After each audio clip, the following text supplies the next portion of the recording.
Good morning, and welcome to the live streaming of our Sunday morning Bible class. We are broadcasting from the Central Church in Martinsburg, West Virginia. We're so delighted that you have joined us for this broadcast, and we are very thankful to be able to be coming to you in this way. We have received so many notes and letters of encouragement. I just wanted to share with you two very quick ones, one from one of our own members and one from someone who is not a member of this particular congregation. The first says, "I am so blessed to be in a congregation with bold, godly leadership. I appreciate the men seeming possible." I think that expresses the sentiments of many right now. They're so thankful for the fact that we have this technology and the ability to sort of stay connected and continue these Bible classes and sermons from God's Word. The other letter says, "We just wanted to thank you and the members at Central for making it possible for us to live stream your services. All of the lessons have been so good, and please tell the congregation how much we have enjoyed the singing. It has all made us feel a part of something bigger than what is going on now. Thank you for your efforts to continue God's work." So we appreciate those letters, and as I say, so many others and emails and whatnot that we've received. It's encouraging to us, and I hope that these lessons are encouraging to you. We are in a study of the book of Acts. In fact, this morning we're drawing this study to a close. We're in Acts chapter 27, near the very end of the book. You may want to, in your Bible, turn to Acts chapter 27. We'll be beginning at verse 13, where we left off last week. Just by way of very brief review, you remember at the beginning of this chapter, it is determined that Paul, having appealed to Caesar, will sail for Italy. And Luke includes himself in the number. He is the writer of the book. By the use of the word "we" there in verse 27, he includes himself. So Paul and Luke, and also there is an Aristarchus who is mentioned there in verse 2, one of the brothers. He is identified as a Macedonian of Thessalonica being with us. So they, along with this large company of prisoners, basically being transported at government expense to Rome because of the criminal justice system there.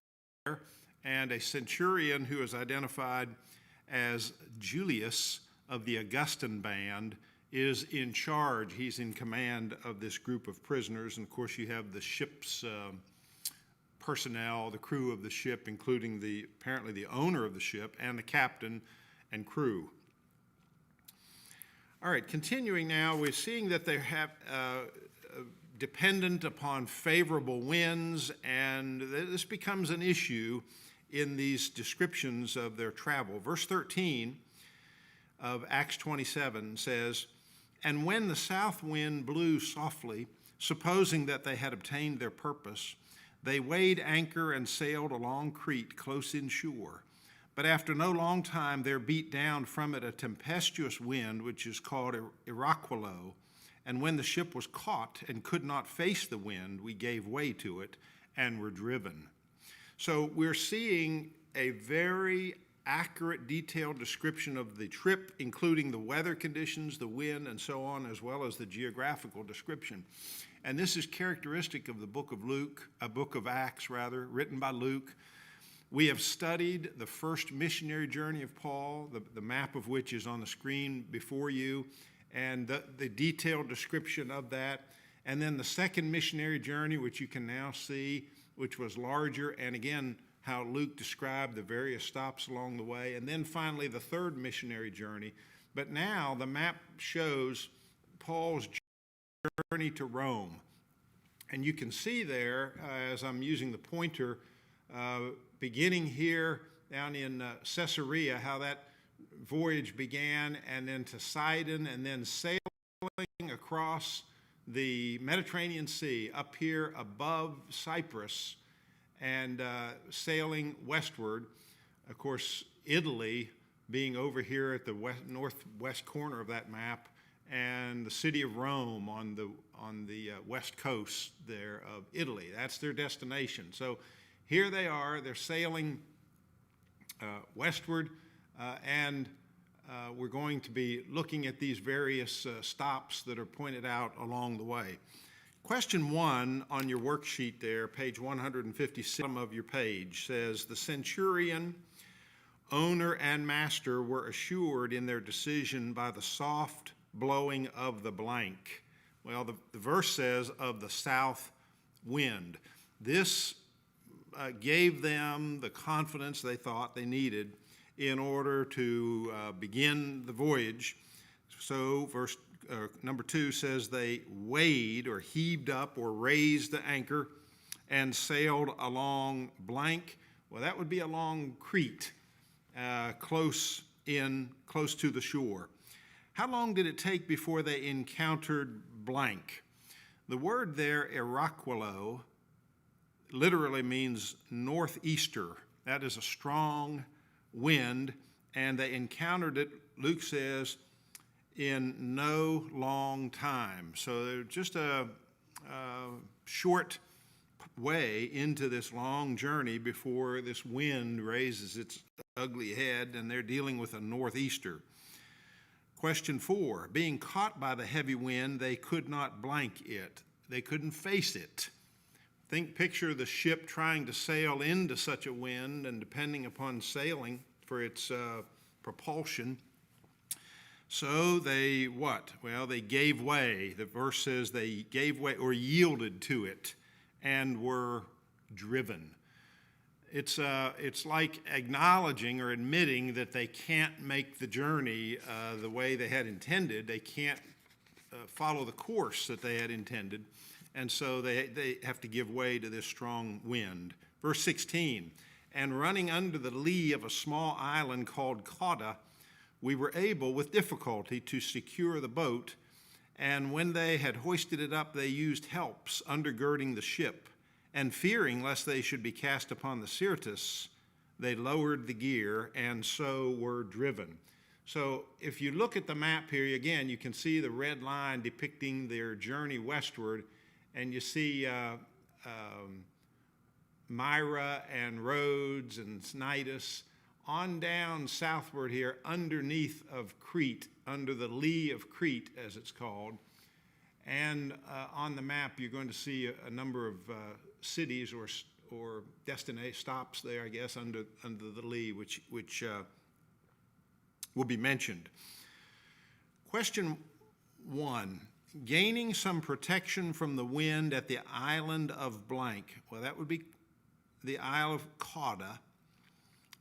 They were finally able to what? The boat, to secure the boat. Now, the boat was usually tied or secured to the ship. It was a smaller vessel used for exiting the ship or transport purposes. They were able to secure the boat, which was towed then behind the ship, behind the vessel. Number 2, after hoisting up the boat, they used what? Well, they used helps. That means cables or ropes to undergird, to strengthen the ship. By passing these ropes or cables under the ship, you can picture how they could then draw those together and put tension on that in order to hold that ship together from being broken apart in the violent weather and the waves. Number 3, they lowered the what? The gear, which would be the sails. And when you want to be driven by the wind, you don't want those sails up there, or you're going to be just torn apart because the wind would catch those sails and destroy the ship. They lowered the sails or the rigging or the gear for fear of being cast upon the blank. The Syrtis, Syrtis, was a reference to that quicksand off of the northern coast of Africa. And that, here, if you notice on the map, we're not far from Africa here. This is Africa to the south. And the Syrtis was quicksand off of the coast. These sailors were afraid of that. It was well known about the danger of that, which posed a dreaded danger to ocean sailors of that day. Verse 18, and as we labored exceedingly with the storm, the next day they began to throw the freight overboard. And the third day they cast out with their own hands the tackling of the ship. And when neither sun nor stars shone upon us for many days, and no small tempest lay on us, all hope that we should be saved was now taken away. Middle of page 157 in your materials, question 1, true or false? The next day the storm began to subside. That's absolutely false. In fact, if anything, we see an intensification of the storm. What was the purpose in throwing some of the freight overboard? Verse 18, well, to lighten the ship, to prevent it taking on water. You can imagine a heavy vessel in large, increasing waves to take on water and eventually sink. So they would lighten the ship to raise it in its draft and prevent sinking. Number 3, on the blank day, they threw out the ship's what? Well, on the third day, he says they threw out the ship's tackling. That would be the furniture and equipment on board the ship. So you can see the level of desperation increasing here and trying to basically just save their own lives. Question 4, why did their inability to see the sun and stars create such a disheartening situation? Well, remember, that was their means of navigation. They didn't have GPS and computer technology in those days. They were expert in navigation, but they depended heavily upon seeing the stars and the sun, neither of which was possible under these conditions. Verse 21, and when they had been long without food, then Paul stood forth in the midst of them and said, Sirs, ye should have hearkened unto me, and not have set sail from Crete, and have gotten this injury and loss. And now I exhort you to be of good cheer, for there shall be no loss of life among you, but only of the ship. For there stood by me this night an angel of the God whose I am, whom also I serve, saying, Fear not, Paul, thou must stand before Caesar. And lo, God hath granted thee all them that sail with thee. Verse 25, Wherefore, sirs, be of good cheer, for I believe God, that it shall be even so as it hath been spoken unto me. But we must be cast upon a certain island. All right, very important verses there, and this message to Paul, which he transmits to them. True or false? Paul told the others that they should have listened to him when he advised against sailing for Phoenix. That's true. I think we can see in Paul's demeanor and his manner, this is not a I told you so situation. He's not saying it for his own benefit, nor to increase his own worth or pride here. But he is explaining to them the danger that they've gotten themselves into and why, and what they must do going forward. Number 2 says, does Paul claim that his new prediction is of God? Yes. Here he specifically says that God gave him the message. He transmitted the message to him. In fact, he says, there stood by me this night an angel of the God whose I am. So he's specifically claiming that this message comes from God. What's the gist of it? The gist of the revelation is that he and the other sailors would be spared. Their lives would be spared. The ship itself would be lost. And he does also mention that they would have to be cast upon a certain island. So there's a lot in that, the way he phrases that, as will come to light here shortly. And that takes us to Acts 27, verse 27. But when the 14th night was come, as we were driven to and fro in the Sea of Adria, about midnight the sailors surmised that they were drawing near to some country.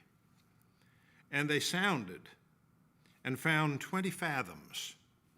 And after a little space they sounded again, and found 15 fathoms. And fearing lest haply we should be cast ashore on rocky ground, they let go 4 anchors from the stern and wished for the day. We notice here that the Sea of Adria or Adria is that portion of the Mediterranean Sea lying between Achaia, Africa, and Italy. Notice again on the map, Here you have their route of travel westward, following the red line. This is Africa to the south, Achaia up here to the northeast, and Italy, of course, over here to the northwest. So they know that they're in that huge area somewhere, uncertain of where they are. On the 14th night at about blank, the sailors concluded that they were approaching land. Well, it was about midnight, Luke says. Why do you suppose that they believed this? That's a question that some people have asked in reading these verses. Again, modern sailing is a much different experience, much different venture than it was then. But these seafaring men and experienced sailors could probably discern, even in the darkness and in the waves and that condition, that they were approaching land by the difference in sound and the echoes and the sensations that they felt as they were passing through the sea. We're not told exactly how, but probably their sailing experience caused them to sense that something was near, possibly the sound. Their first sounding, which is a depth measurement where they would take a measurement of the depth of the water, usually involved lowering a weight of some kind into the water. And with great experience, and that sounds easy, but it takes a lot of skill to do that and get a reading. That first sounding measured how many fathoms? Well, the text says 20 fathoms. A fathom is about 6 feet, so you're looking at, what's that, 120 feet in depth for the water where they were. But their second sounding, which occurred a short while later, revealed only 15 fathoms. So that indicates that they were nearing a coast of some kind, and they knew that. They were getting close to land. So what did they fear? Well, they feared striking ground. And if you strike ground in a ship of that nature, you could get stuck and torn apart. So they let go 4 anchors, the verse says, 4 anchors to try to hold their position from the stern or rear of the ship, and they what? They wished for the day. I wonder if any of you have ever wished for the day. Well, they certainly were in that position. Verse 30, and as the sailors were seeking to flee out of the ship and had lowered the boat into the sea, under color as though they would lay out anchors from the foreship, Paul said to the centurion, to the soldiers, except these abide in the ship, you cannot be saved.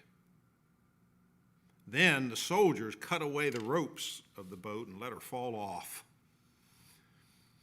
So, question, describe how the sailors attempted to trick the others. Well, they were pretending, it says under color, that is, under the pretense that they were going to put out anchors from the foreship. They were lowering the boat. What they were going to do was escape and get away themselves and leave those on the boat to worry about themselves. Who thwarted their plan and how? Well, it was the Apostle Paul. And he thwarted it by telling the centurion and the soldiers that this must stop. These sailors must stay with the ship. And if they didn't stay together, that these soldiers would be lost. If they don't stay with the ship, he says, you cannot be saved. Was Paul's warning here, verse 31, required by the message he received from God? I would say that it was.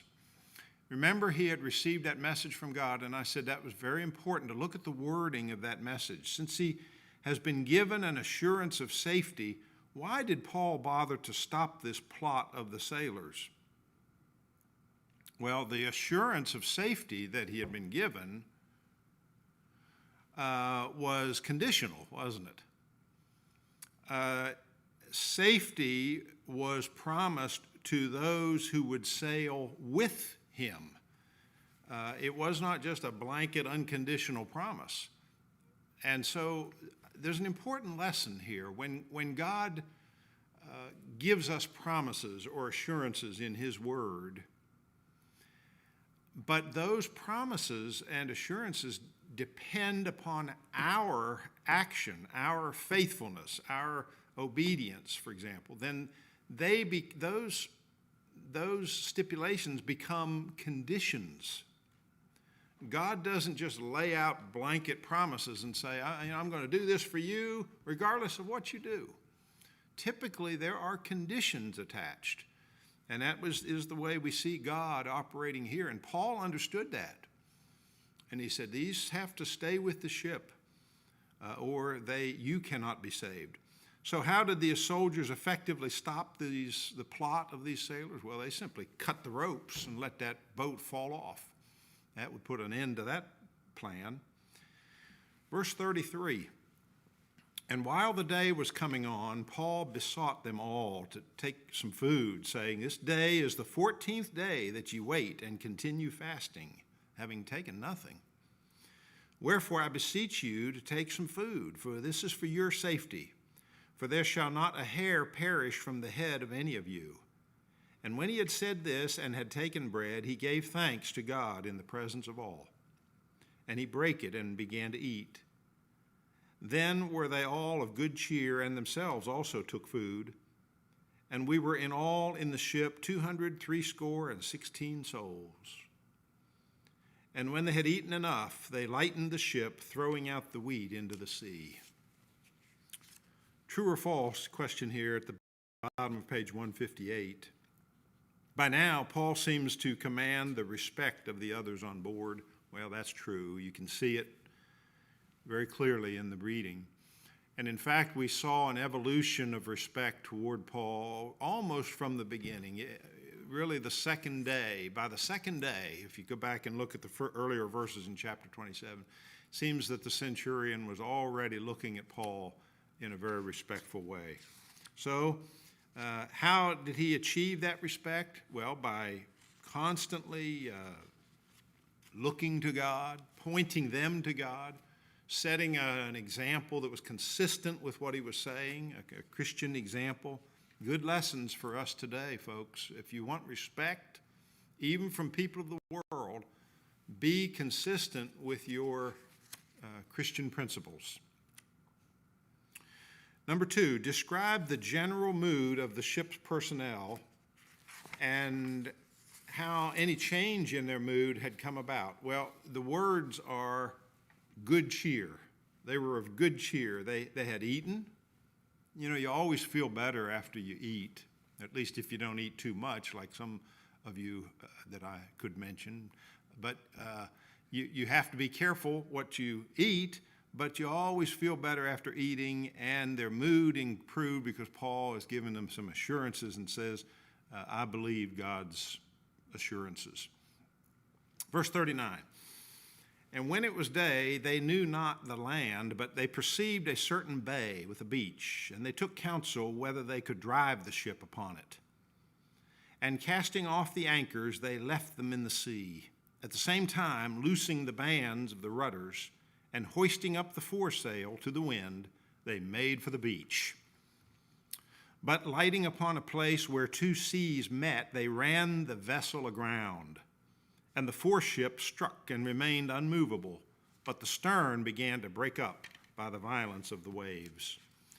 All right, question 1. At daybreak, what were they able to observe? A certain bay, he says, with a beach. Now think of that. Think of the safety that came to their mind as they thought about the possibility of actually making land. Not against some big rocky cliff or crag somewhere where they would be killed and destroyed with the ship, but actually being able to get to a safe beach. Then they discussed among themselves the possibility of doing what? Of actually driving the ship onto the beach. What would be the purpose for that maneuver? Well, so they could get to the shore, so they could get off of the ship safely somehow overboard and get to the shore and avoid drowning. And so question 3 says, deciding to try it, identify what they did. Well, if you look at that list of things there, it's the middle of page 159. The first thing they did was they cast off the anchors. Remember, they had dropped 4 anchors off the stern of the ship. They cast them off and left them in the sea. What would that do? It would allow the ship to be free, to be driven. Number 2 would be they loosed or untied the bands of the rudders. Now, the rudders were the steering devices which had been secured so that untying them would allow them to be used in trying to steer the vessel under those conditions. Number 3, they raised the front sail into the wind. What would that do? That would take that ship quickly, fast toward the coast, toward the beach. And number 4, of course, they made for the beach. They headed for the beach. Question 4. Identify those events which happened next. Well, they reached a point where 2 seas or huge waves met. Yes, that would certainly be true. The front of the ship ran aground and held firm. Yes, that's specifically mentioned as well. The ship owner cried out, "Great is Diana of the Ephesians." No, that was another chapter. The rear of the ship was torn apart by the waves. Yes. So those are the 3 things that happened next in their maneuvering. Verse 42, and the soldiers' counsel was to kill the prisoners, lest any of them should swim out and escape. But the centurion, desiring to save Paul, stayed them from their purpose and commanded that they who could swim should cast themselves overboard and get first to the land, and the rest, some on planks and some on other things from the ship. And so it came to pass that they all escaped safe to the land. Question 1. In the face of such a situation, what was the soldiers' idea and why? Well, the soldiers' idea was to kill the prisoners, Luke says, so that they wouldn't escape. Makes sense, if you're responsible for the security of those prisoners. But why was that plan not carried out? Well, the centurion wanted to save Paul. That's very significant, how he had gained the respect and admiration of the Apostle Paul. What plan was used instead? He commanded that everyone should jump overboard, swim to the shore on a plank or whatever you can gather from the ship, and that's what they did. True or false? As a result, all of the ship's personnel survived with the exception of the 4 anchormen. No, that's false. They all survived, the text says. So it came to pass that they all escaped safe to the land. Are there any questions on chapter 27? Well, hearing none, we're going to go into chapter 28. Verse 1, and when we were escaped, then we knew that the island was called Melita. And the barbarians showed us no common kindness, for they kindled a fire and received us all because of the present rain and because of the cold. Now look at your map there. You see the red line where they've been sailing with difficulty, and you have the island here of what is now called Malta, but at that time known as Melita. And so here's where we are, just south of Sicily and Italy, as shown on the map.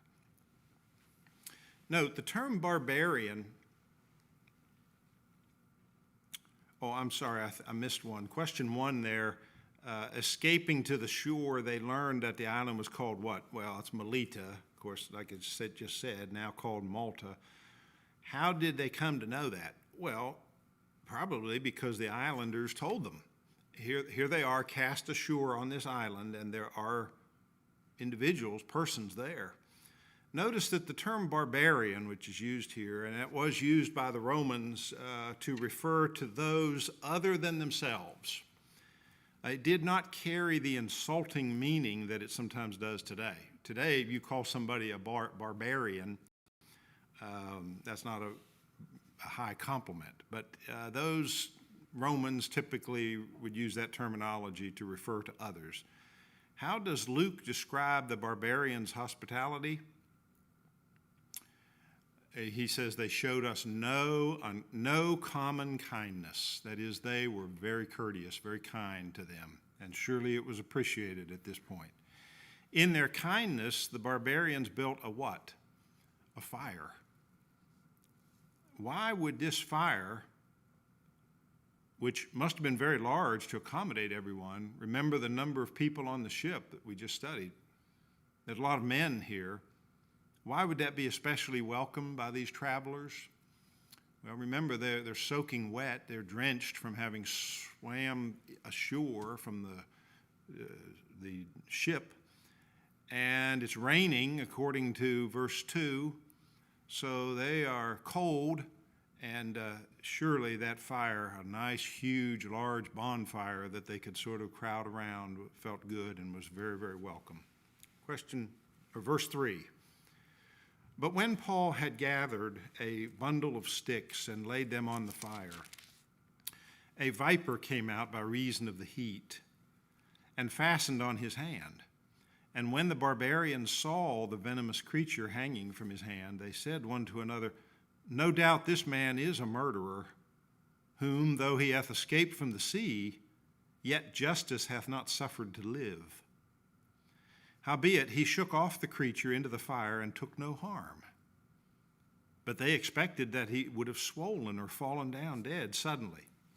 But when they were long in expectation and beheld nothing amiss came to him, they changed their minds and said that he was a god."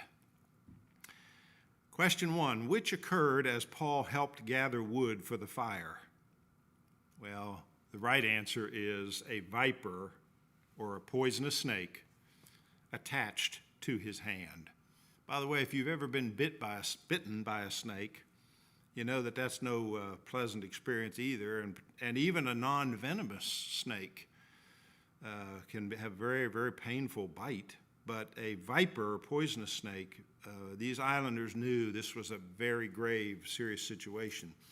And so it says that they attributed this to justice with a capital J there in verse 4. Justice was the name given to a Greek goddess, worshipped as the guardian of justice. Why did these barbarians conclude that Paul was a murderer? Was it because of the snake bite alone? Well, certainly that contributed to it, but remember, he had just narrowly escaped a devastating shipwreck. And in their superstition, they're thinking, man, this guy, he's really got the cards stacked against him, as we would say, and must be something really wrong with him. Maybe one of the prisoners, or even one of perhaps the centurion himself had told somebody that these were prisoners, maybe a criminal, or maybe they'd gotten the idea that because they were prisoners. But sort of a combination of those things, no doubt, led them to really doubt Paul at this point. True or false, with great difficulty, Paul shook the snake loose into the fire and eventually recovered from the effects of the poison. Well, that's false. There's no difficulty involved. This is apparently a miraculous intervention by God that completely healed him or prevented him from being stricken by this venom of the snake. What was the effect upon the barbarians of witnessing this miracle? Well, they changed their minds quickly, didn't they? They concluded that now that Paul was a god. You might want to compare this situation to the situation back in Lystra that we studied back in chapter 14. You remember there, they first took Paul for a god, but later they were stoning him. Here, it's the other way around, isn't it? They were at first doubtful, skeptical, thinking he was a murderer, and now here they are thinking that he is a god. In verses 7 through 10, Paul is entertained by Publius. Verse 7 says, "Now in the neighborhood of that place were lands belonging to the chief man of the island named Publius, who received us and entertained us 3 days courteously." So the question says, property in that neighborhood was owned by the blank. That would be the chief man of the island named Publius.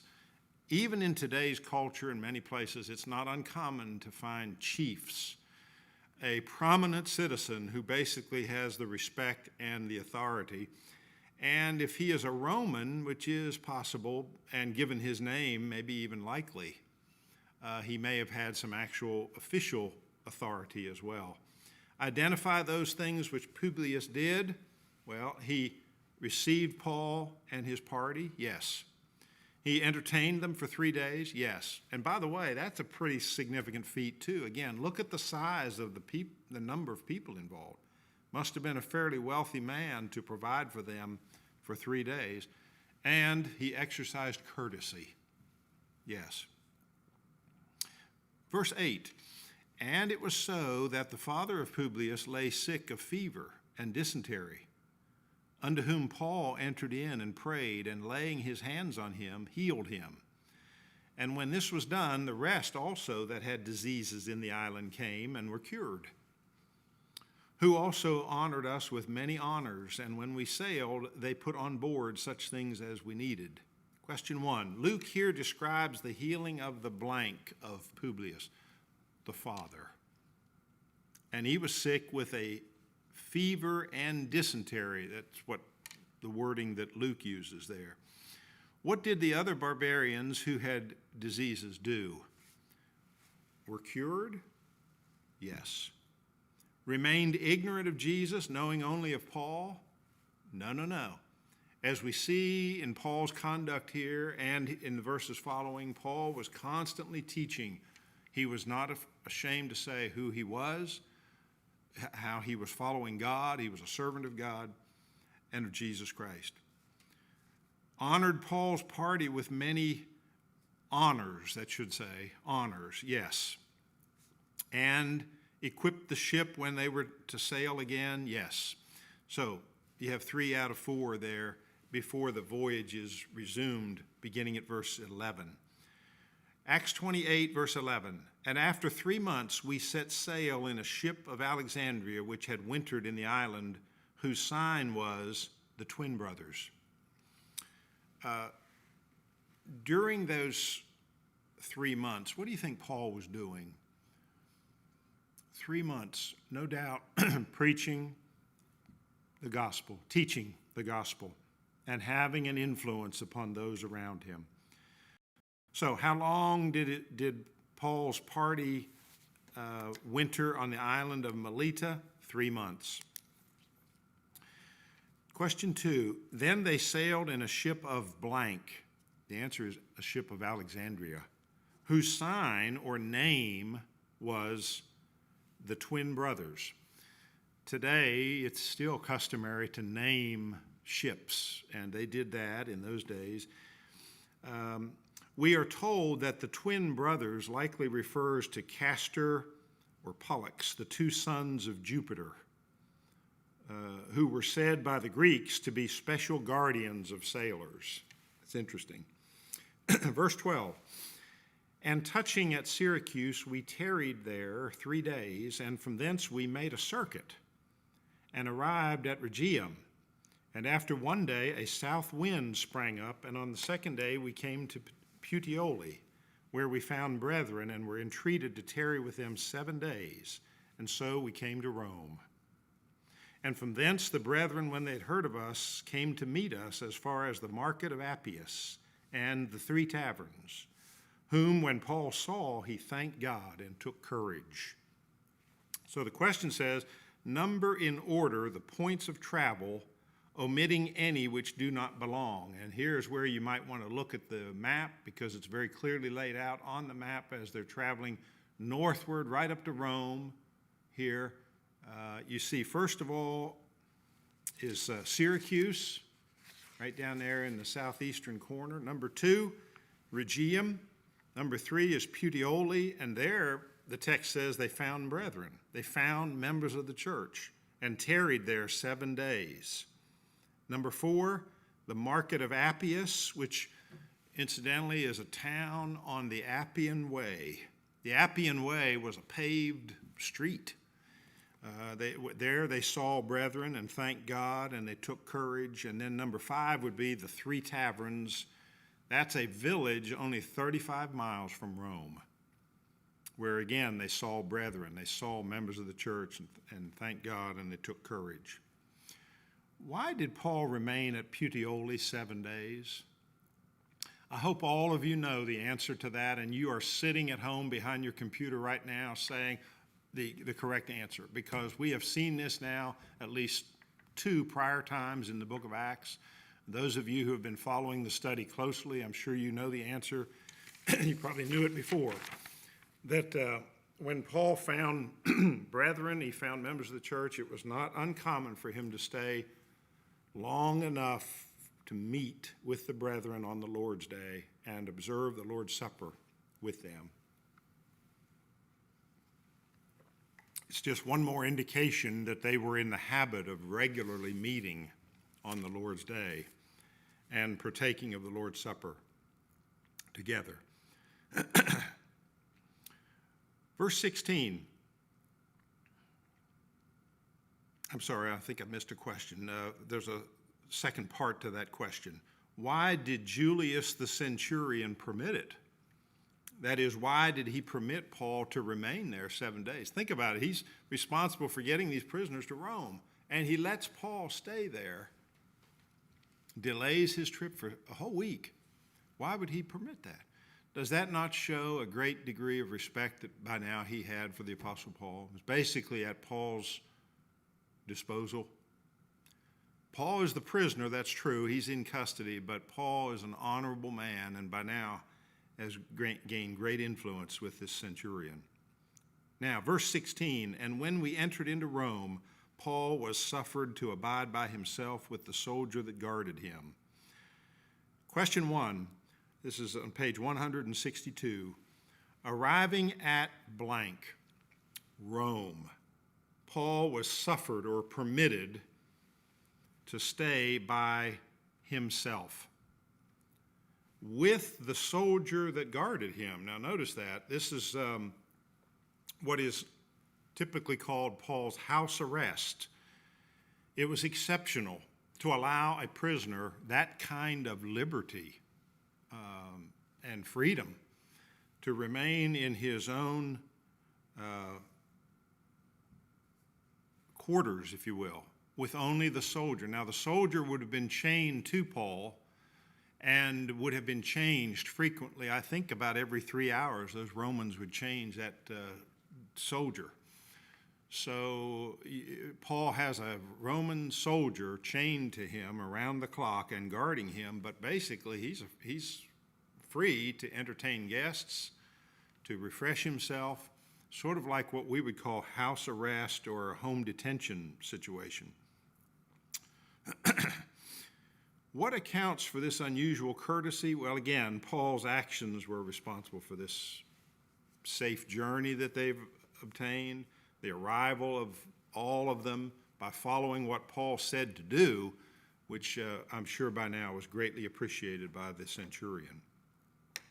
All right, we're almost out of time. I'm going to stop there at chapter 28.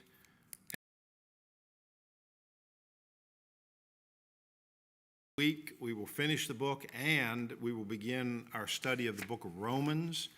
I want you please to be reading the book of Romans very carefully. It's 16 chapters, and I want to say this: if you get Romans, God gets you. The book of Romans is a tremendous and exciting book. It is very deep in places, and it'll be a fascinating study if you really apply yourself, and I look forward to studying the book of Romans with you. But next week, Lord willing, we will finish the marvelous book of Acts.